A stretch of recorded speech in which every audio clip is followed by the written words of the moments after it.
is Wisdom Wednesday with Wholespire, and we are thrilled to have Able SC joining us today. By participating in Wisdom Wednesday webinars, it's an opportunity for you to learn from leading experts on topics related to healthy eating, active living, communications, advocacy, and more. This webinar will be recorded and made available on the Wholespire On-Demand Library within the next few days. Please utilize our Q&A and chat features to communicate throughout the webinar. We will have time reserved for questions and answers with our presenters at the end. Today's webinar, Rethinking Disability, Embracing Disability Culture and Identity for Equity, is presented by experts from Able, South Carolina. We will be exploring how South Carolina's communities can rethink and improve access to programs and services for people with disabilities and the importance of equity and inclusion in programs and services. We are excited to have representatives from Able SC and joining us today, Mary Reeves, the Director of Community Access, and Dory Tempio, the Senior Director of Community Education. We also have Brandon Toohey, who will be helping us with monitoring the chat and our technical facilitation today. As the Director of Community Access, Mary ensures that buildings, programs, organizations, community spaces, and more are ready and willing to provide access to all members of their community, including those with disabilities. Mary has worked in the accessibility space for more than 10 years. She is passionate about accessibility as it is the pathway to belonging. As Senior Director of Community Education, Dory actively works to build connections with a variety of community agencies, as well as state and federal entities, to provide resources and tools for individuals with disabilities to achieve their goals of independent living. Dory passionately works to promote disability rights by engaging the individual, professional, and community to promote dialogue for an interactive experience. With over 20 years of education and training experience within the public and private sectors, Dory has focused primarily on interpersonal communication skills, conflict resolution, empowerment, and pride in oneself, including disability. Thank you both for joining us today. We look forward to learning from each of you.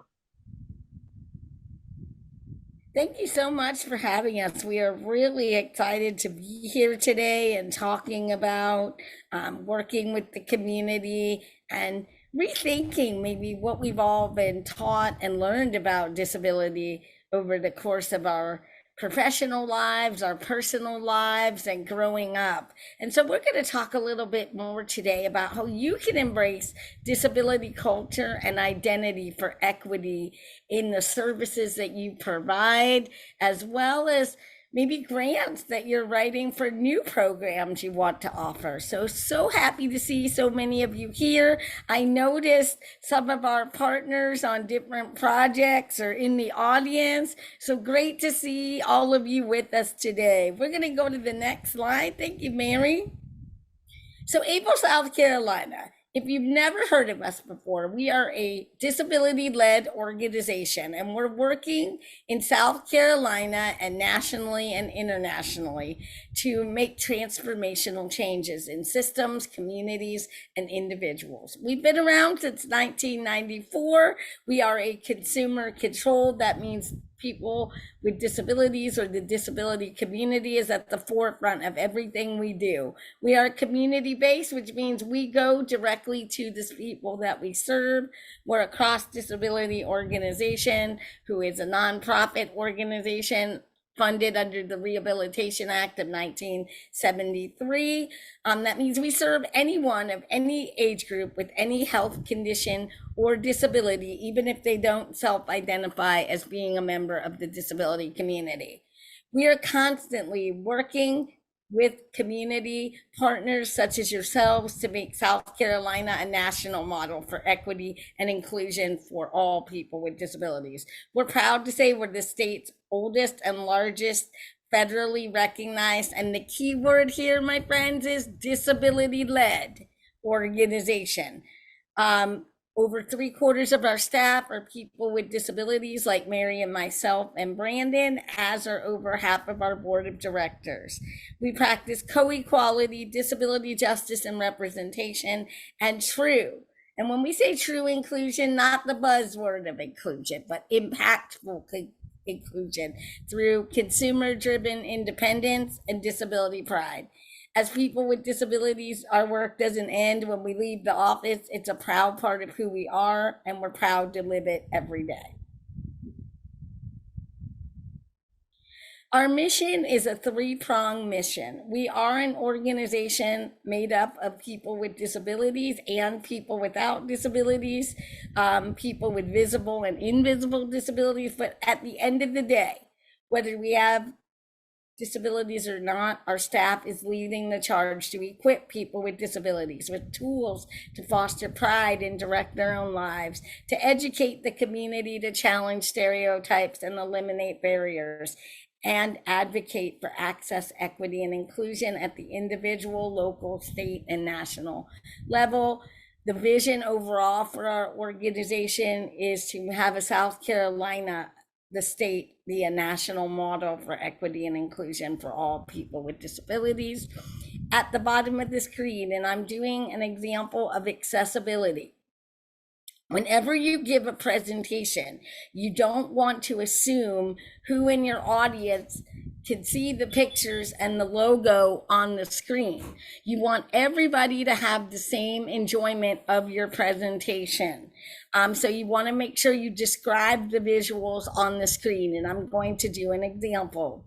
At the top of our screen on the right side, we have the Able Access logo. The word able is written in lowercase with black writing. The access is a set of dark blue and light blue arrows with the word access written across the arrows. On the bottom of the screen, we have a picture of our staff at last year's Advocacy Day for Access, Equity, and Independence on the screen. Our staff is a group of individuals who have no disabilities, have visible disabilities, and have invisible or non-apparent disabilities.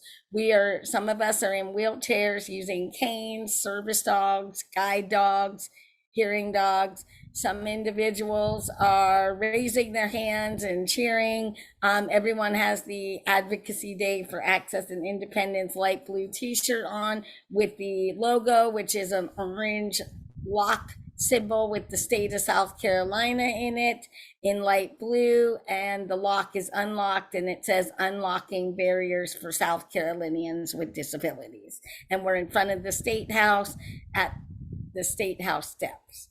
So we just wanted to share with y'all, you want to describe so that everybody has an understanding of what visually is on your screen so you don't miss anyone who's a member of your audience. They could be a funder, they could be a community partner, they could be a member of your staff, they could be a member of the community participating, and it just ensures that everybody's able to partake with equitable opportunity.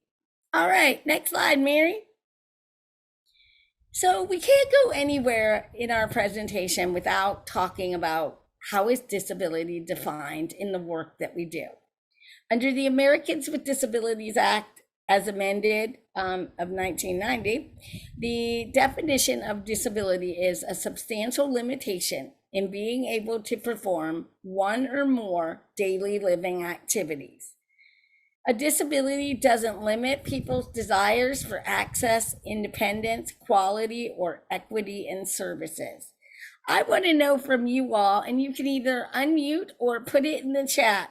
Tell us one thing that you did today before coming to this presentation. What's one thing that you did today before coming to this presentation? You can unmute or put it in the chat. I know me, Mary, I had some coffee, made some coffee. I needed that caffeine. Brandon, what's one thing you did today before coming to this training? Brush my teeth.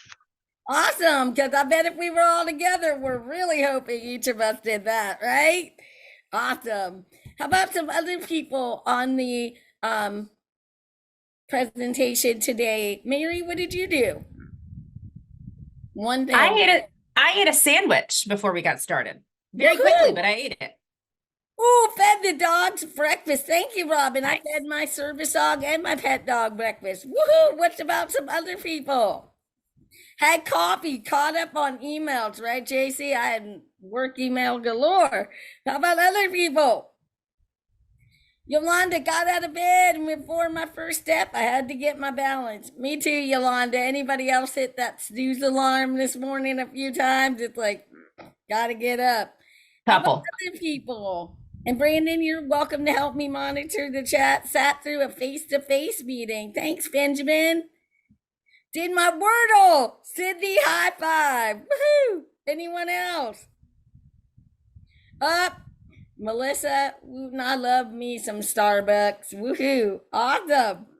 And Teams meetings. Mary and I have had several of those today. Is there anybody else who would like to share that wants to unmute themselves? All right, then we're going to go to the next slide. But those are just some examples that define disability or go into the definition of disability under the Americans with Disabilities Act and the Rehabilitation Act of 1973. So it could be anything from eating to thinking to driving to, like you all said, getting out of bed, maybe are sleeping, maybe concentrating, learning. Some people don't always have awareness of the fact it also includes things like operations of bodily function, immune functions of the immune system, cell growth, digestive, bowel, bladder, neurological, brain, respiratory, circulatory, endocrine, and any reproductive function. In a nutshell, my friends, I'm going to share with you any health condition is considered a disability under the law. So whether somebody, I'm going to ask y'all because I like interactive.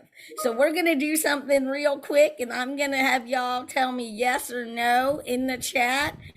Thank you, JC, for reminding me that on the webinar mode, we are muted, who aren't panelists. So I apologize for that. I do a lot on our Zoom, and for accessibility, I allow the unmuting function. All right, y'all ready? Okay, here we go. Question number 1. Is diabetes a disability? Yes or no?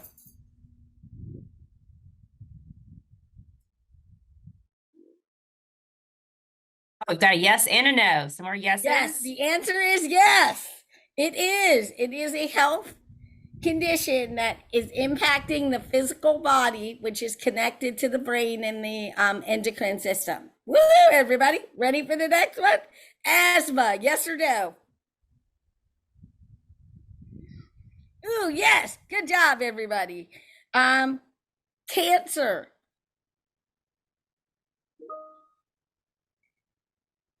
Yes, if y'all didn't know, cancer is the largest growing disability in our communities, in our country overall. All right, we're going to go to the next slide. Y'all are doing great. Dory, while I'm moving, do you want to say also that it's not just currently having cancer, it can be that you And you're had in cancer. remission. Yep, in remission. So if you have a record of having a disability, you are also considered protected under the law as well. So we have some other examples of disabilities. We have intellectual and developmental disabilities. Also, it is defined and used with the acronym capital I, capital DD.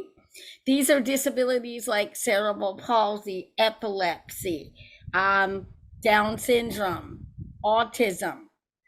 So those are some examples. Diabetes, psychiatric disabilities, which can range from anxiety disabilities, mood disabilities. Most people know the one they know most in this category is major depressive disorder and post-traumatic stress disorder. Cancer. Yolanda! If I could give prizes, y'all, I would. I work at a nonprofit. Is long COVID a disability? Yes, it is. It was declared a disability back in December of 2023. Yep. And if anybody else has other questions like that, feel free to ask. Cancer. People who are deaf or hard of hearing, that's a disability. Physical disabilities, visual disabilities. I have visible and invisible disabilities. I have a developmental disability and I have a physical disability. I use a powered wheelchair and a service animal and many other accommodations. Which leads us into, right, Mary, apparent versus non-apparent disabilities. Most people think disability looks like me. If you saw me outside of here, you would see me in a powered wheelchair with my service dog. But you all know that only 2% of people with disabilities are wheelchair users and assistive technology users like crutches, canes, and other equipment, while over 80% of disabilities are invisible. How many of you knew that? Most people think they're going to know when they're working with someone with a disability or meeting someone with a disability. And typically, disabled people look just like Mary Reeves, look like Brandon. Brandon's camera isn't working today, y'all, but Brandon also has an invisible disability. But we wanted y'all to know, what are some disabilities that you might not be able to see right away and know that someone has a disability? It could be depression, learning disabilities, attention deficit hyperactivity disorder or attention deficit disorder, autism, epilepsy, cancer, arthritis, traumatic brain injury, AIDS, and asthma. And these are just some of them. We could have gone on for a lot more slides, but we won't have time for that. But I wanted y'all just to be aware, as did Mary, that disability looks like typical everyday people. Most people have non-apparent disabilities. Next slide. Disability, and the reason why a lot of people don't like to disclose disability is because of stigma from society and stereotypes that are sometimes perpetuated about disability. And sometimes people, because of those stereotypes and stigma, will believe that people with disabilities need to be protected, and they don't give people what we call dignity of risk. And that's really, really instrumental. People with disabilities, we have the right to fail. That's what true inclusion is. It's the good, the bad, and what I call the ugly. The ugly are the things that, give us heartbreak in life. You know what, y'all? I broke up with boyfriends. They broke up with me. I didn't die from it.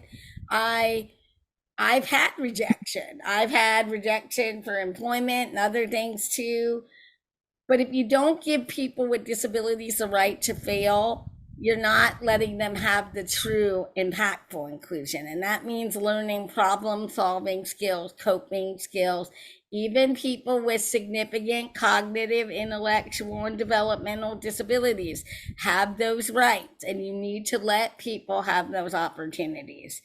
So what did disability stigma lead to? It led to people with disabilities being thought that they couldn't have children back in the day. It meant that people tried to get rid of disability. We call that eugenics. That means where we tried to eliminate disability from our culture. And it really went into that thought that people with disabilities couldn't make decisions for themselves. And we can. You have to give people that dignity of risk to try. Next slide. Then we have the idea of language and language around disability. And on the screen, I have an individual who actually is another AmeriCorps volunteer with Brandon, with me, that I mentor. This is Ebony. Ebony gives me permission to share their story. Ebony has dark black braids hair, wearing a denim dress with light blue, green, and yellow stripes, sitting in their black powered wheelchair with a tray holding information on it, and then they're outside in greenery. Disability, people well-intentioned like to use what we call euphemisms, right, Mary? We like the words handy-capable, differently abled, things like that. But we can't use those words to be afforded accommodations and program modifications. That's the legal word under the ADA and under the Rehabilitation Act of 1973. The ADA is for state and local government. Usually you are under the ADA. If you have anything to do with federal jobs or federal money, programs of federal funding, you fall under the Rehabilitation Act of 1973. They do very similar things. But you have to acknowledge you have a disability to acquire those accommodations or program modifications. So we have to use the word disability. I'm going to give y'all an example. I am a person with a physical and developmental disability requesting accommodations under the Americans with Disabilities Act. So you have to use that verbiage. So we need our communities and our culture and our society to be good with the word disability because it's a positive thing. It brings us positive support. So the reason words like special needs, that was not created by the disability community. It was created by the education community.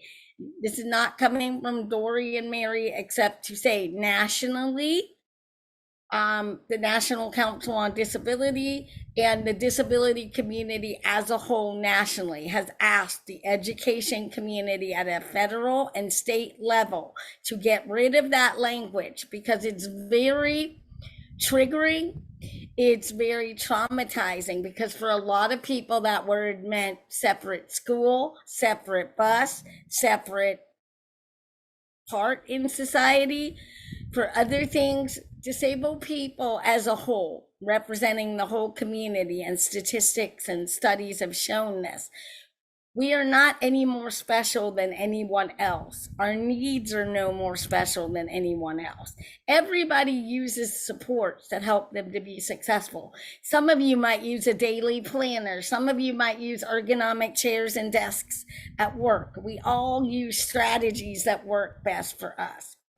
And that whole differently abled, I'm going to share with you what our funding calls client consumers shared with me, an adolescent shared with me recently. Dory, what does that even mean? I'm not from Mars. What do they mean? Differently abled. I can't levitate. I can't read people's minds. We have the same abilities. We use different accommodations, strategies, tools, and supports to carry out those talents. So I might be good at public speaking. Mary's a great writer and organizer. Brandon is great with people. These are all abilities disabled people and non-disabled people have. Next slide. We wanted to give y'all an overview of disability rights compliance. So these are the laws, whether you receive state or federal funding, that you would fall under. The Americans with Disabilities Act prohibits discrimination on the basis of disability in programs, places, and services, and it requires that state and public entities have to be accessible. So if you're an employee, you fall under Employment Title I. If you're a state and local government agency, you have to be compliant under Title II. If you are a business, a restaurant, a shop in the community, you fall under public accommodations. Title IV is saying that communications for people with hearing, speech, communication, and people with visual disabilities have to be accessible. Miscellaneous says that if an individual with a disability files a concern regarding accessibility and accommodations, they can't be retaliated against or coerced under Title V. Under federal law, Section 504 of the Rehabilitation Act. So if you get any federal funding or you're a federal contractor, It protects people with disabilities from being treated unfairly because of their disability or excluded.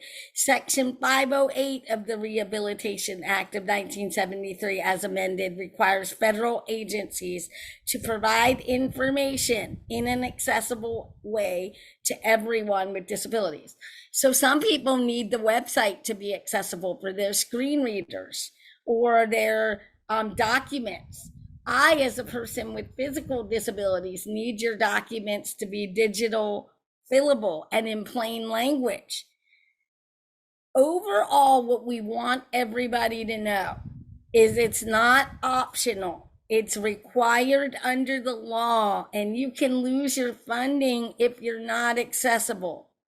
If you say we can't afford to do that, they are going to suggest that you put a budget line item in your budget for accommodations or program modifications if you're a program and somebody needs a support to use your program. We share that with you in friendly, kind, and caring ways because Mary, that's part of what Mary does. So if you all need help knowing how to make your materials accessible, how to make your procedures accessible, Mary does that. I do a lot of the education and working with you and clients of yours to make sure you have the right supports and accommodations in place. So that's why we're both here. All right, ready? So Mary, you want to share who are some of the people, my friend Mary, that are required to follow the law and comply with disability rights legislation? I'd be happy to list some. So generally speaking, all employers, state and local governments. I know that we have lots of folks from state agencies on the call with us today. Businesses of all kinds, nonprofit organizations, commercial facilities, transportation providers, public and private, federally funded programs, and whether that is funded federal funds that go through a state agency to a nonprofit, for example, still counts. Healthcare, public events, hotels, universities, childcare centers, movies, basically everybody. Right, Dor? Yep, pretty much everybody. There's very few people that are not on that list.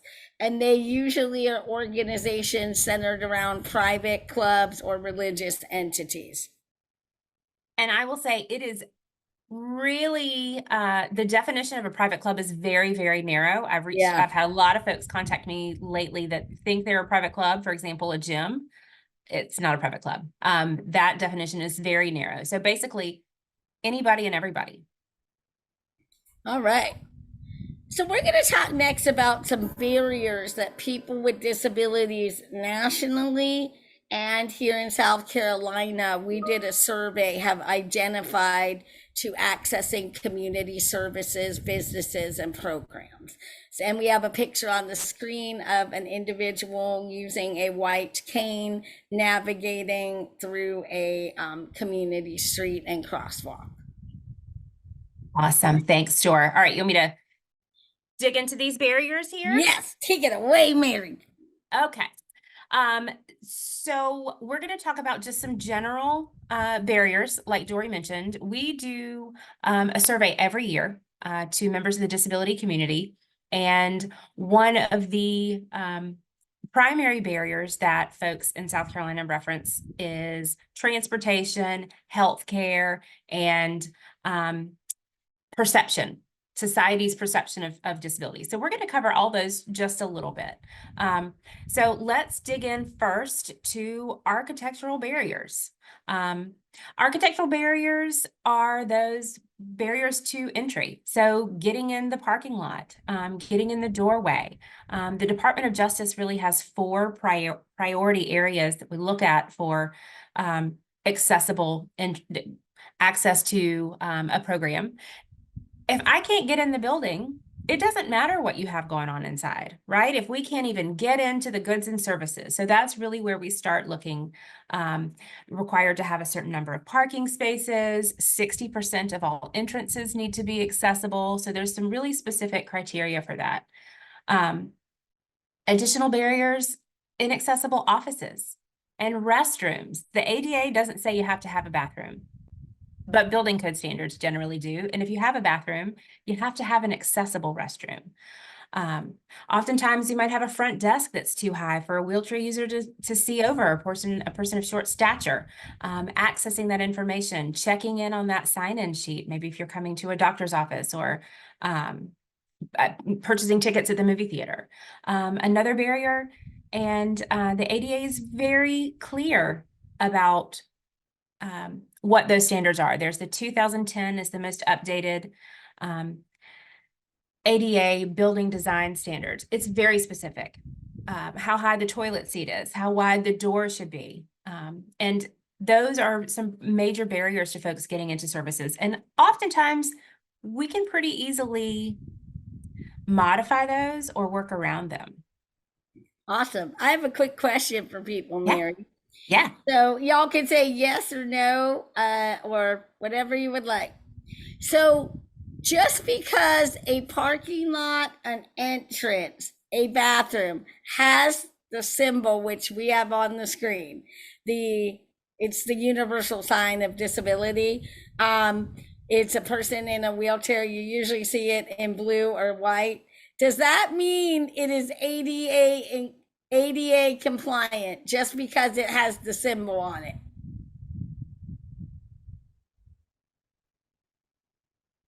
Oh, they're all correct. Y'all are They've great. got it. Come with us on the road. You're exactly Yep. right. I go to a lot of places in our community because I do our outreach training and a whole bunch of other community related things for part of my job. And a lot of people assume because that symbol is there that it means it's automatically accessible. So we recommend for physical barriers and architectural, sit in your desk chair or borrow someone's desk chair. Go around your office space, your reception desk, come in the door. If you can't do it successfully using a chair and you can't see everybody and you can't reach everything, it shows you it's not accessible. My personal reflection here, y'all, is I've gone to so many bathrooms at so many places that I couldn't shut the door. And I had to be like, don't come in, or say something funny unless you want to show, because they're not. So you really want to check that before you're inviting clients, potential funders, partners. Make sure it's accessible. And then if it's not, finding maybe or partnering with another community entity to have that meeting or program to ensure accessibility. I went to something for a state agency yesterday, and they could have had it in their conference room, this professional development, but they purposely sought out, after talking with us, a venue in the community that had an accessible bathroom, accessible parking, and a conference room big enough for people who may have used assistive technology like myself, because people from other state agencies were there and such, to ensure it. Because they said, they came to me and said, we know we have technically what was called accessible, but when they really checked it, they said no, somebody wouldn't be able to use the bathroom or entrances here. So just some quick, easy tips. See who you can partner with in the community. Contact Mary. Mary helps groups, agencies, businesses all the time find ways to make their events accessible at a low cost. Okay, because let's just make sure everybody can be included. All right, Mary. Thank you, Dory. That was a good one. Transportation barriers. Those are things, transportation can be inaccessible, it can be inconvenient, expensive, unavailable, unsafe. So making sure that you familiarize yourself with what transportation looks like for your organization, how do folks get there, and how can you help eliminate that? Is there a covered bus stop out front? Is there a curb cut sidewalk? If there's not, again, think about what Dory said. Maybe you have an event or find an alternative meeting space that does have better transportation if you are having an event. Especially in our rural areas, right, Mary? It's even Yes, the transportation options are very limited. yes. Some programmatic barriers. These are super common too. Folks with disabilities might have difficulty attending your standing appointment times or event times if there's not a lot of flexibility.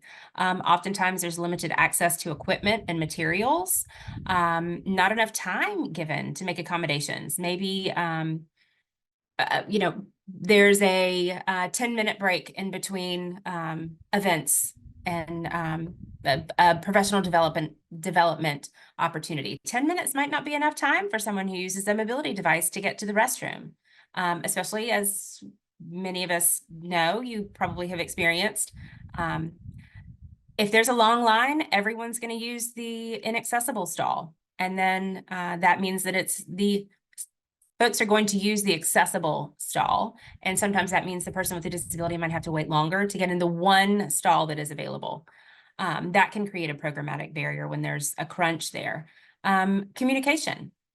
Maybe it's not clear, it's not easily accessed. There's not an ASL interpreter, for example, or there's not a digitally accessible form that can be filled out ahead of time.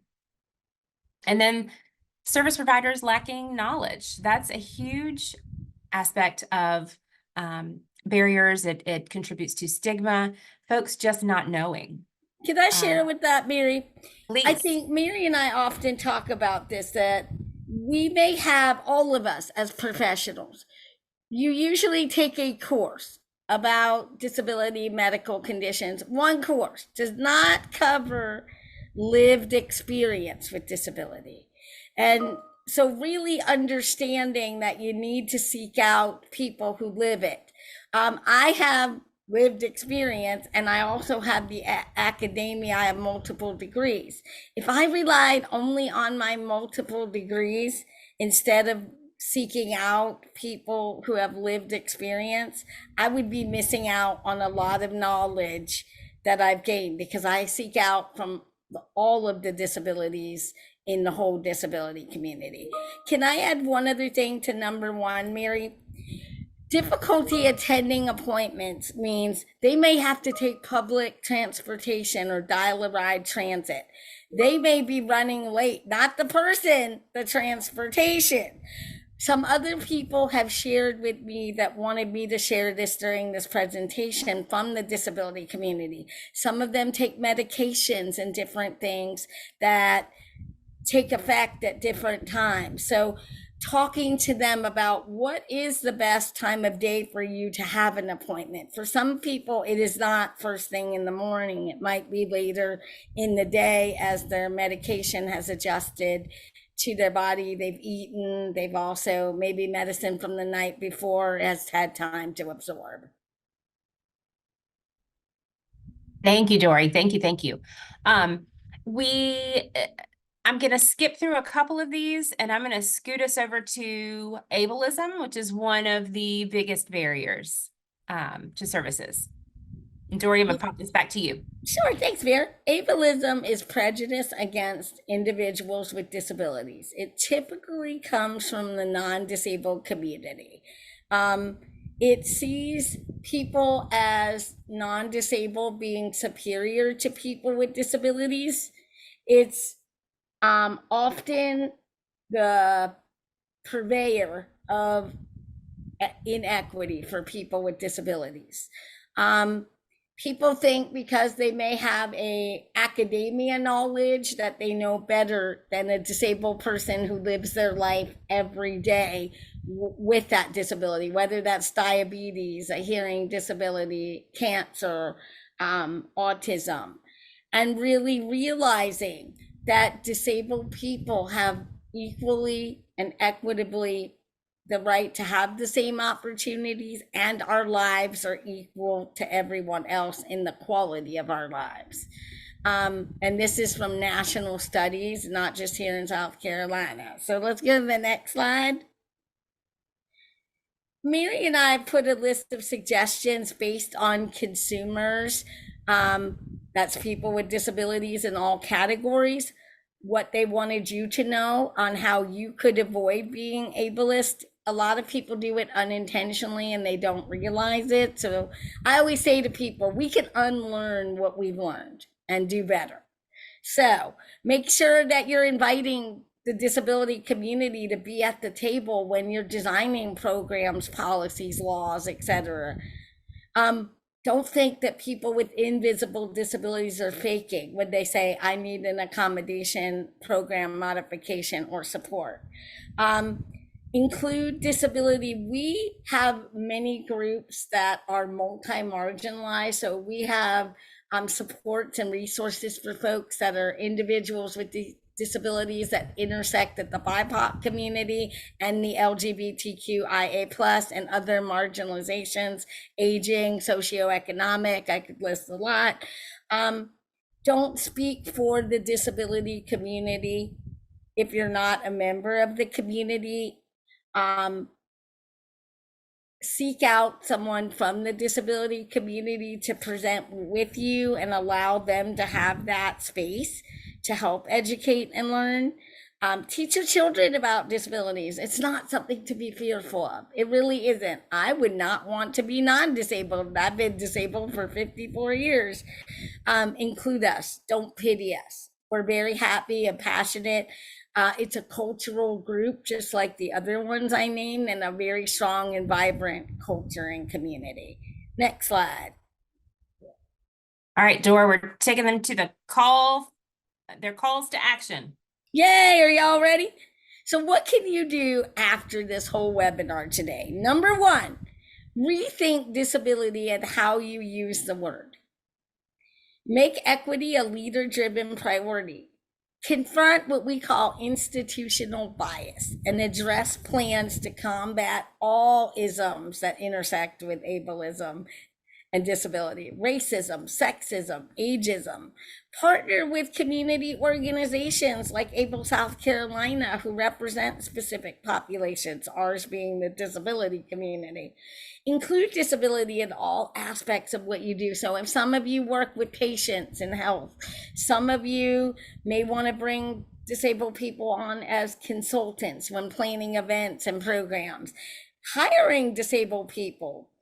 More disabled people are in your communities. If you don't know, 1 in 3 South Carolinians currently have a disability, according to the Centers for Disease Control and Prevention today. We are higher than the national average at 1 in 4. Learn from people with disabilities. They are the best expert at what they need. You know, I have no problem. I'm going to tell y'all what I've learned over the last year. Cultural humility is really important. Realizing I don't know it all. I can't be speaking for people who I'm not, for example, my colleague Ebony, who you saw on the other slide, when I'm talking with the BIPOC community, I'm including Ebony to be the leader on that discussion because she not only is addressing the Black, Indigenous, people of color community, but the intersection of disability. I can be there to support with services and training, but Ebony needs to have that space at the table. Get disability competency training. We did a very, very abbreviated training today.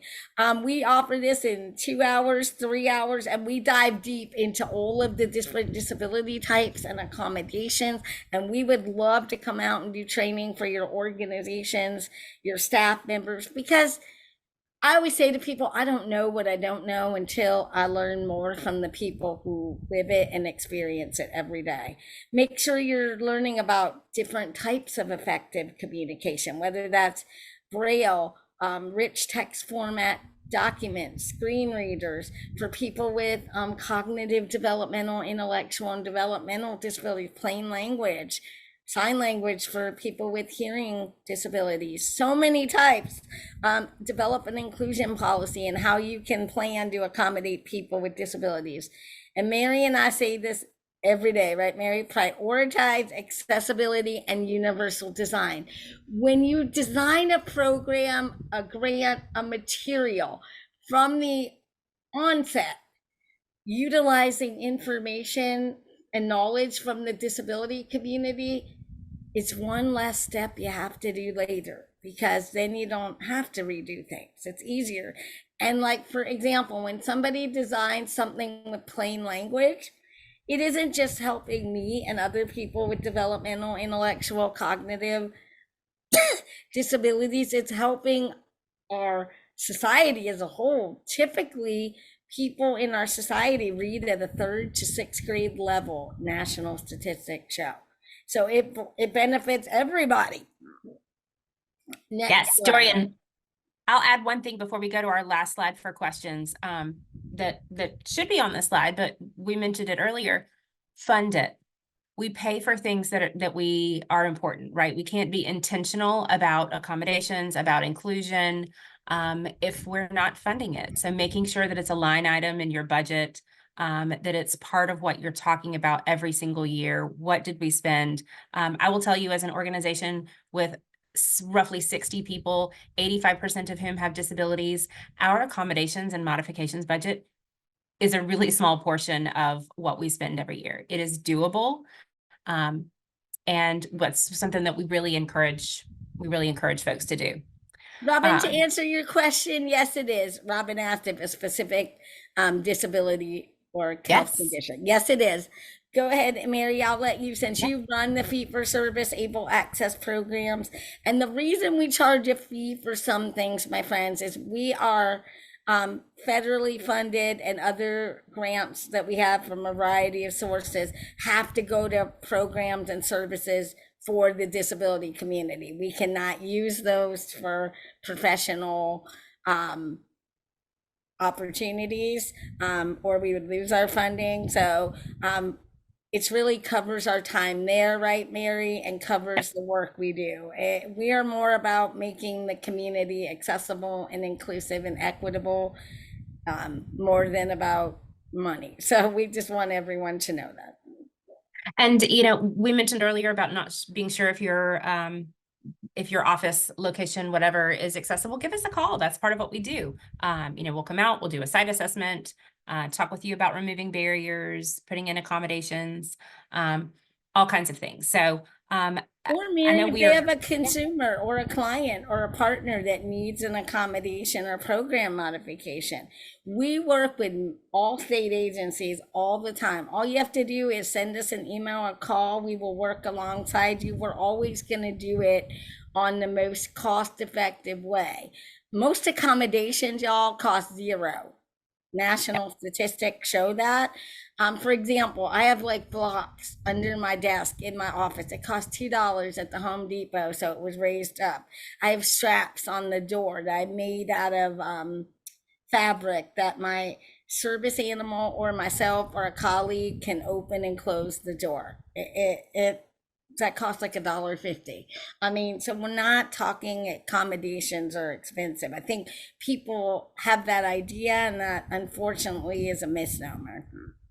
True. Mary, so True. what Thank else you, does Joy. ABLE do besides provide consumer one-on-one services? What else Yeah, do I'm going to cover those. Y'all, please put your questions in the chat. I know we're right at time here, and I want to make sure we answer any questions. So feel free to drop those in the chat, and we will answer those. As Dory mentioned, we also do professional training like now, typically a lot longer. We have so much content to share. It's really hard to get it in a short window of time. And we have so much more we'd love to tell you. Digital accessibility testing and training. So if you are creating documents, we will help you learn how to make sure those accessible. I will tell you, the Department of Justice just issued a new final rule, specifically with regard to ADA and Title II with website accessibility standards. And that means as of, I think it's June 24th or July 24th, all content is going to have to be accessible. We're gonna have to be working towards that. And if you're not really sure what that means or how to do that, give me a buzz. That's what my team and I do. We also will do policy and procedure review. If you've got policies and you're not sure, are they inclusive? Are they accessible? Are they welcoming? Again, we want to go beyond what the ADA says we have to do. We can do more. That's really the bare minimum and the basis. Create a welcoming and inclusive environment for people with disabilities to say, we want you here. Not only are we complying with the ADA and providing, and we're not discriminating, but we want you to work with us. Assistive technology, durable medical equipment, if you have folks who may be newly disabled or temporarily disabled and need a cane or need a wheelchair until they can get one fitted. We've got those for borrowed shower chairs. And So those are free. All those are you free, have to yes. do is call our front desk. Um, somebody who does our intakes will talk to the individual. They will ask them what they need. We don't need a doctor's note, anything. We just provide them the equipment. If we don't have it right now, we will look at who does in the community and get it to them. But it's free of charge. They can keep it. We sterilize it. We also take donations for a tax receipt. Thank you. Taxes. And here's our contact info. I don't see any questions that have come up here. So and we still have 8 minutes, Mary. Okay. Okay. JC, people are asking for the presentation to be emailed. And I'll let you address that. But Mary, do you want to address the historic building question? I could, but I'll let you because we both could address it. So yes, there are some exclusions to historic properties. But basically, if a permit is pulled for a property, it has to be brought into compliance with most features. There are some aspects where you have to, you can't damage the outside molding and some structural things. Maybe you can't put in an elevator because it would damage the structure of a historic property. But they're not excluded from being made accessible. And there are generally ways to do that. Or do you want to add anything to that? Example, Mary? So let's say you have a program at one of the historic houses in downtown Columbia. I'm going to give one. Yes, please. And part of the program, people with disabilities may not be able to get into all facets of the house because of the inaccessibility. We work with organizations how to come up with an alternative that you can share so that individuals with disabilities can still have a similar experience to what non-disabled people are experiencing by partaking in it. Because the ADA does say you want to give an equal experience to non-disabled or to disabled people that non-disabled people get. We didn't mention at the top of this presentation, Able South Carolina is the South Carolina affiliate of the ADA Center. So we all are credentialed and have backgrounds in all of these things. I'm a certified coordinator. Mary is. I'm a certified ADA National Network trainer. Everybody doing policy and accessibility also has individualized certifications. I'm terrible at remembering Sarah's certification, Mary, but I tell everyone she's like one of 3 or 5 people in the whole world to have it. We have not only a lot of us the lived experience, but also the professional backgrounds to be providing these services. So anybody else have thoughts or questions? It's at 12:54 by my clock. So just wanted to see, JC, I always want to foster discussion or about anything, even if you have questions about supports you could provide somebody, anything we mentioned. So thank y'all so much for your knowledge today, and we will continue monitoring the chat and Q&A. And yes, we are running close to the end on time, so if there's any additional questions, we can answer those through email as well.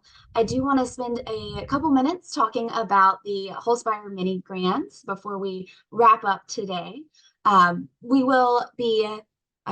We're excited to announce that applications for our mini grants will open on June 3rd, and we are very excited with the knowledge today and with what we're looking at with this round of mini grants. They will be used to they're available for up to $6,000 to fund policy system or environmental projects focused on healthy eating, active living opportunities. And we really encourage those interested in applying to seek guidance from the community members that the grant will support. And this includes all of the community, and we will be broadening our demographics questions as well this year. In the past, we've looked for persons of color in leadership. This year, we're also asking about the leadership of persons with disabilities and veterans. So we encourage, when you are applying for these grants, to seek that community knowledge. And on the screen, you can see the contact information for Able South Carolina, as well as for Special Olympics South Carolina. We really encourage reaching out to our partners to gain insight, especially with environmental projects.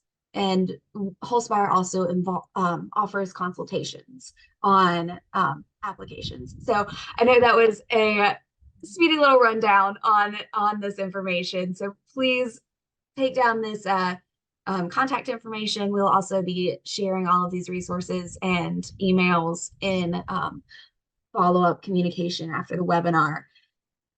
Whew, taking a breath and turning it back to questions and answers, because I think there's some stuff going on in the chat. Okay, so Mary, thank you again for sharing the feedback survey. I'm gonna stop sharing my slides. Today's webinar is not listed on this survey. Are we able to? Yep, I'll fix that. Cool. Apologies. Thought I had done that. Apparently I didn't. We have so many trainings. Y'all have great information to share. So we are really grateful that you've done a webinar with us today. Awesome. All right. Well, we have 2 minutes to wrap it up. So we hope that y'all gained some really important information today. I know I did. We have our team meeting in the next few minutes, so I'm very excited to talk with our staff about the knowledge that y'all have shared today. So thank you. And that. Thank you for the privilege and opportunity to be able to be with y'all today. Thank you. Awesome. All right. Fairly well, everyone. Thanks. Bye-bye.